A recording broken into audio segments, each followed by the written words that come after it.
السلام علیکم ورحمۃ اللہ وبرکاتہ۔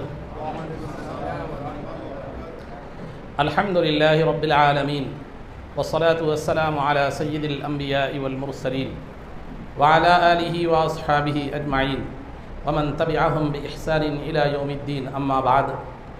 قال اللہ تبارک وتعالی فی القرآن المجید والفرقان الحمید، اعوذ باللہ من الشیطان الرجیم، بسم اللہ الرحمن الرحیم، قل بفضل اللہ وبرحمتہ فبذلک فلیفرحوا هو خیر مما یجمعون۔ وقال تعالی فی مقام آخر، وما ارسلناک الا رحمة للعالمین، صدق اللہ العظیم۔ قال اللہ تبارک وتعالی فی شان حبیبہ صلی اللہ علیہ وسلم، ان اللہ وملائکتہ یصلون علی النبی یا ایہا الذین آمنوا صلوا علیہ وسلموا تسلیما۔ اللہم صلی وسلم وزد وبارک علی حبیبک سیدنا ونبینا ومولانا محمد وعلی آلہ واصحابہ اجمعین۔ عزیزان محترم، ابھی ہمارے مسجد حاضہ کے سرپرست جناب محمد ابراہیم صاحب حفظہ اللہ نے ایک اشارہ مجھے دیا کہ 2 بجے تک ٹائم ہے۔ شاید محترم کے پیش نظر دیوار کی گھڑی ہوگی، لیکن میرے پیش نظر آپ کا چہرہ ہے۔ جب بھی آپ کے چہرے میں 12 بجیں گے میں اپنی تقریر ختم کر دوں گا، نہیں اگر 12 نہیں بجے تو پھر ابراہیم بھائی کی بات کی بھی خواہش پوری کی جائے گی۔ تو الغرض ہر نبی جو ہے، ہر نبی وہ اللہ کی نعمت ہوتے ہیں، ہر نبی اللہ کی نعمت ہوتے ہیں۔ قرآن کریم میں اللہ رب العزت نے نوح علیہ السلام کی قوم کی جو ہے نا تباہی کا ذکر فرمایا، اس کے بعد آخر میں ارشاد فرمایا جزاء لمن کان کفر۔ ان لوگوں کو یہ جو سزا دی گئی، پانی میں ڈبو دیا گیا، آسمان سے بھی پانی برسا، زمین سے بھی پانی ابلا، اور ان لوگوں کو کیا کر دیا گیا جو نوح علیہ السلام پر ایمان نہیں لائے ان کو ہلاک و برباد کر دیا گیا، ڈبو دیا گیا۔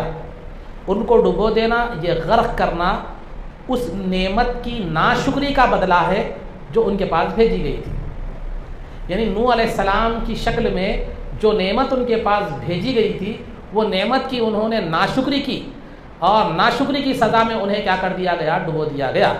تو قرآن کریم کی اس آیت کے تحت علامہ امام نصفی رحمۃ اللہ تعالی علیہ فرماتے ہیں کہ ہر نبی اللہ کی نعمت ہوتے ہیں، کیونکہ ناشکری جو ہوتی ہے نعمت کی جاتی ہے، نعمت کی قدر نہیں کی جاتی تو ہم کہتے ہیں ناشکری۔ ہمارے پاس بھی استعمال ہوتا ہے، آپ کو دولت یا کوئی بھی چیز بے دریغ آپ خرچ کر رہے ہیں تو میاں میں نعمت کی ناشکری مت کرو۔ کھانا اگر پھینکنے میں آ رہے ہیں اس کا احترام نہیں کر رہے تو میاں نعمت کی ناشکری مت کرو۔ تو لہذا ہر نبی اللہ تعالیٰ کی نعمت ہوتے ہیں، ان کا وجود اللہ تعالیٰ کی نعمت ہوتی ہے۔ لیکن نبی پاک صلی اللہ علیہ وسلم سید الانبیاء ہے، تو سرکار دو عالم صلی اللہ علیہ وسلم کی نعمت تمام انبیاء میں سب سے بڑی نعمت ہے، تمام انبیاء میں سب سے بڑی جو ہے نا نعمت ہے۔ تو کائنات کی سب سے بڑی نعمت اگر کوئی ہے تو وہ ہے نبی پاک صلی اللہ علیہ وسلم کی ذات گرامی۔ اب آپ بولیں گے مصعب ایسا کیسا بول دے رہے ہیں آپ؟ خیر، جو عشق و محبت میں بات سمجھ میں، جب انبیاء کے سردار سرکار ہیں، انبیاء نعمت ہے اللہ تعالیٰ کی، تو سرکار تمام نعمتوں کی سردار ہے، سرکار کی ذات جب انبیاء کے سردار ہیں تو تمام نعمتوں کے بھی سردار ہیں۔ خود قرآن کریم میں اللہ رب العزت نے 2 مقامات پر کروڑہا نعمتیں اللہ رب العزت نے انسان کو عطا فرمائی، جس کی انسان جس کو شمار بھی نہیں کر سکتا، گن بھی نہیں سکتا۔ خود قرآن میں اللہ تعالیٰ فرماتا ہے وَإِن تَعُدُّوا نِعْمَةَ اللَّهِ لَا تُحْصُوهَا، اگر تم اللہ کی نعمتوں کو شمار کرنا چاہو تو تم اس کو شمار نہیں کر سکتے۔ یہاں اللہ کی نعمتوں سے مراد جو انسان کو دی گئی وہ نعمتیں بھی مراد ہے۔ بعض مفسرین نے یہ بھی کہا ہے کہ اللہ کی نعمتوں سے مراد مصطفیٰ جان رحمت صلی اللہ علیہ وسلم کی ذات گرامی ہے، کہ تم مصطفیٰ جان رحمت صلی اللہ علیہ وسلم کی نعمت کو شمار کرنا چاہو، اس کا اندازہ لگانا چاہو تو تمہارے حد کی بات، تمہارے بس کی بات نہیں ہے، کیونکہ ذات مصطفیٰ بحیثیت خدا محدود ہے، بحیثیت مخلوق لامحدود ہے۔ ان کی حد کیا ہے، ان کا مقام کیا ہے، ان کا مرتبہ کیا ہے ہم نہیں جان سکتے، لیکن اللہ رب العزت جانتا ہے کہ ان کا مقام کیا ہے، مرتبہ کیا ہے۔ مخلوق ان کا ادراک نہیں کر سکتی، مخلوق اس کا ادراک جو ہے نا نہیں کر سکتی۔ تو بہرحال عزیزان محترم کہ خلاصہ گفتگو یہ ہے کہ سرکار دو عالم اللہ رب العزت نے